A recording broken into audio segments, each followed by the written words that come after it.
Hello, hello. We are continuing our budget staple mono red videos. This is the second one now on instants and sorceries. Hey, all right. So the first video was on budget red staple.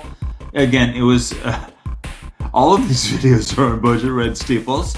It was on creatures. The first video was on creatures. This is instants and sorceries. And the remaining card types. So, artifacts, enchantments, and planeswalkers are in the last one. I guess we could do battles too, but we're not. For reasons, you know, anyway. Budget instants and sorceries. Here we go. Chaos Warp. Okay, this is one, yeah. Everybody knows Chaos Warp. It's been around for ages. It's been in a bunch of pre-cons. I think it was in the Wizard pre-con from like 6 years ago. Anyway, it is an instant, similar to Reality Shift in blue, but cuts out the manifest step. So again, this one, you are going to... You cast this in any permanent, so it is nice that it targets any permanent, just like Reality Shift. And then they basically, they go through, reveal cards, and until they get to a...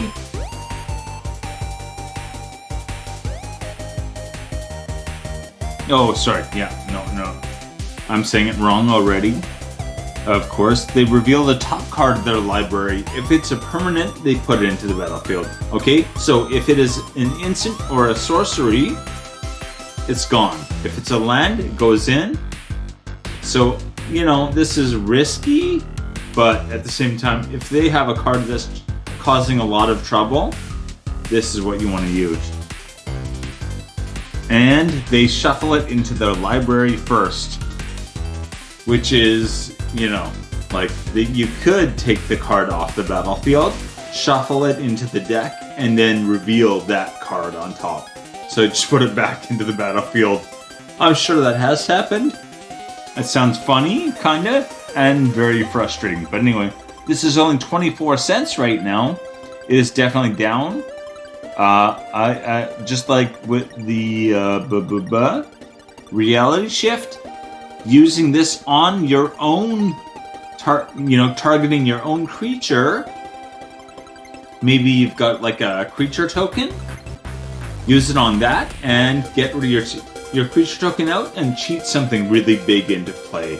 So if you've got, something with a casting cost of like 6, it's on top of your deck, just use this, right? Then, boom.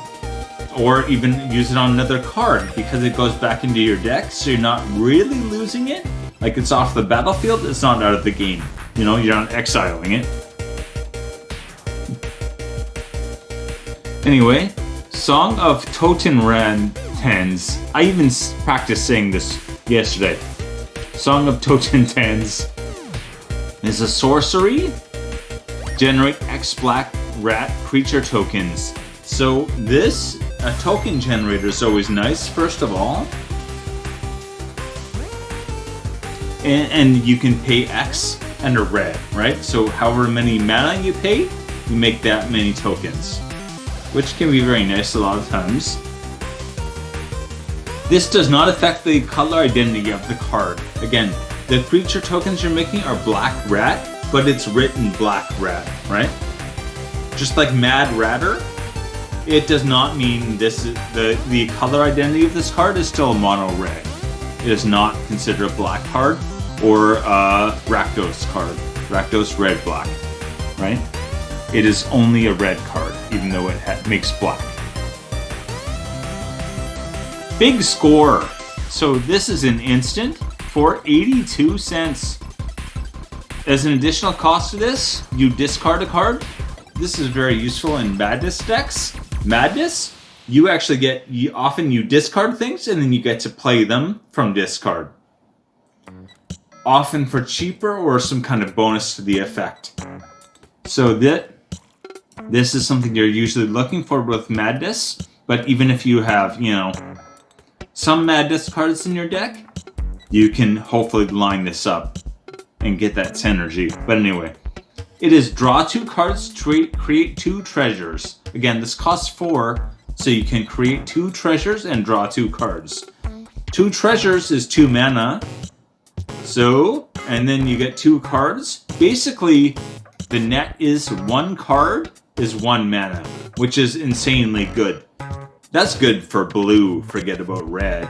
Red, it's like, I think this is maybe the only card that has that kind of like exchange rate to it. Anyway, that is 82 cents. It's definitely something worth having. Even if you have to actually discard a card and not use Madness, it's very good. Yeah. Okay. Circuits Act. I wrote Circus Act. Of course. Because it's mandatory I make a mistake. I think when I looked at this, I thought Circus Act. But anyway, Circuits Act. Lovely, lovely pun. This looks like an Infinity card, but it's not, you know?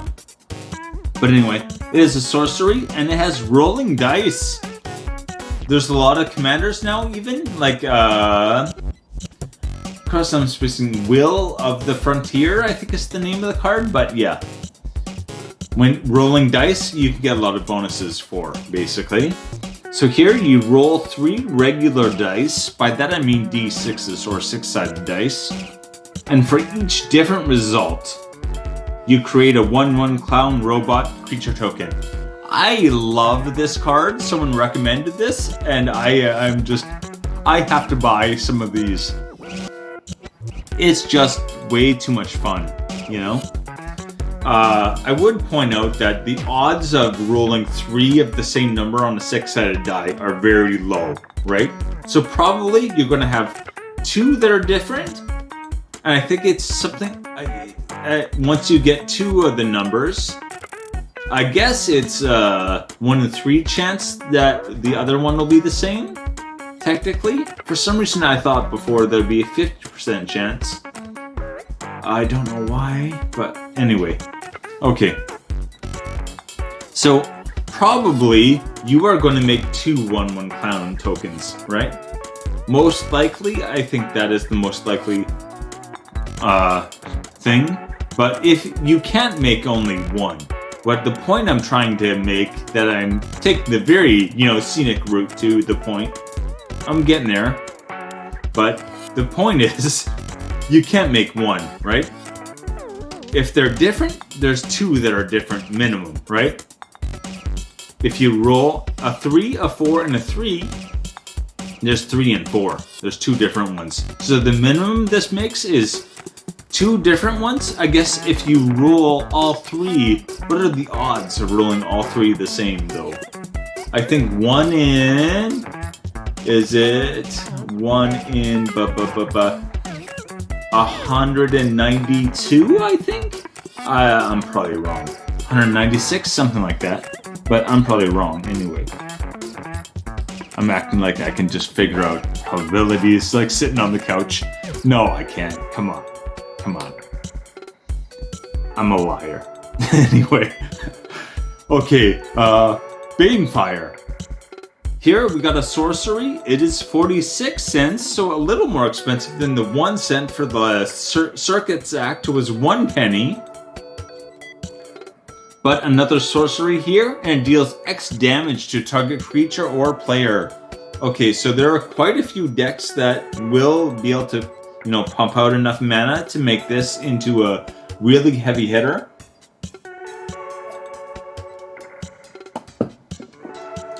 Remember, a lot of these specify only creature, which is very limiting, but this is creature or player.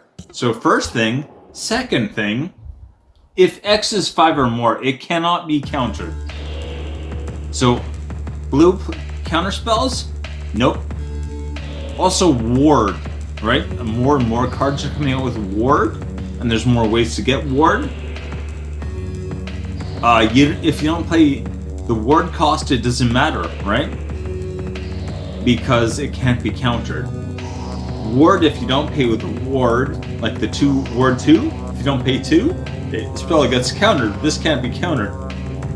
So, I guess you could still pay the ward, but you shouldn't. Yeah, it's kind of like in movies where if someone has diplomatic immunity, they can't get arrested, so just commit all the crime, right? No, maybe not. Okay. Unholy Heat is an instant.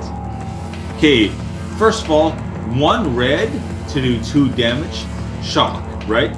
Lightning Bolt is obviously like the absolute, kind of the gold standard. Shock is right below it. So 1 mana, 3 damage with Lightning Bolt. 1 mana, 2 damage with Shock. Here we've got something a little different.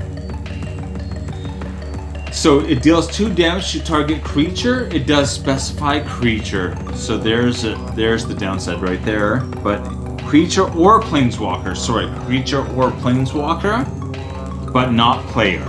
This is what I mean. So that's kind of, but anyway. Delirium. It has a delirium cost. So if there are 4 or more card types among cards in your graveyard. So again, card types, what they mean is the creature, artifact, enchantment, instant, sorcery, and planeswalker. Also battle, I guess. So yeah, there are 7 I can name right now. I'm probably forgetting something, but anyway. Even instant and sorcery, if you cast those, that's already 2 in there, right? A creature dies, that's 3. Alright, so you need 1 more thing in there after that. Not that hard to fulfill, and it deals 6 damage instead. So it goes from 2, right, at shock, which is, not great, all the way to 6, which is pretty intense, right? 6 damage, and again, if you are playing a game like Commander, where the games are a bit longer, you're going to have more opportunity to get more stuff into your graveyard. If you have some kind of like artifact that you sacrifice, you're going to have that in your graveyard. So yeah, think about what's in your deck, and you can probably plan around this pretty easily. 10 cents! 10 cents for a 1 mana 10 damage, or 10 damage. 1 mana 10 cents. Not 10 damage. 6 damage, 1 mana. Just absolutely nuts. Okay, here's a weird one for red, but I think especially if you're doing something with multicolors, it's very, very good. So first day of class is an instant. So basically it gives all of your creatures for 1 turn in ETB. When they come in, they get a +1/+1 counter. This can also be combined with things like Renata, who gives things +1/+1 when they come in. So if you have Renata and then you play this and then you cast a creature spell, that's getting +2/+2, right? Every creature that comes in that turn, +2/+2. Adds up real fast, right? Also, they get haste until end of turn. So, great thing to... haste I think is kind of underrated compared to the others, but yeah. If people aren't expecting you to do much on your turn, and you get some haste creatures down, that's board control, like out of nowhere. Surprise board control is what it really does. And anyway, 99 cents. Not bad. Okay, for the next video, we will be looking at the remaining card types. Again, that is Artifact, Enchantment, and Planeswalker, not battles. I might do a video on battles, kind of going over like, what's up with that? But anyway, we will look at Artifacts, Enchantments, and Planeswalkers next time, yeah. There's a lot more left and miles to go before I sleep. And miles to go before I sleep, yes. We still have black to do after this as well, so I have 1 more red video to make and 3 more black. Whew, boy. Anyway, alright, I will see you guys later. Take it easy, and yeah, thanks for watching.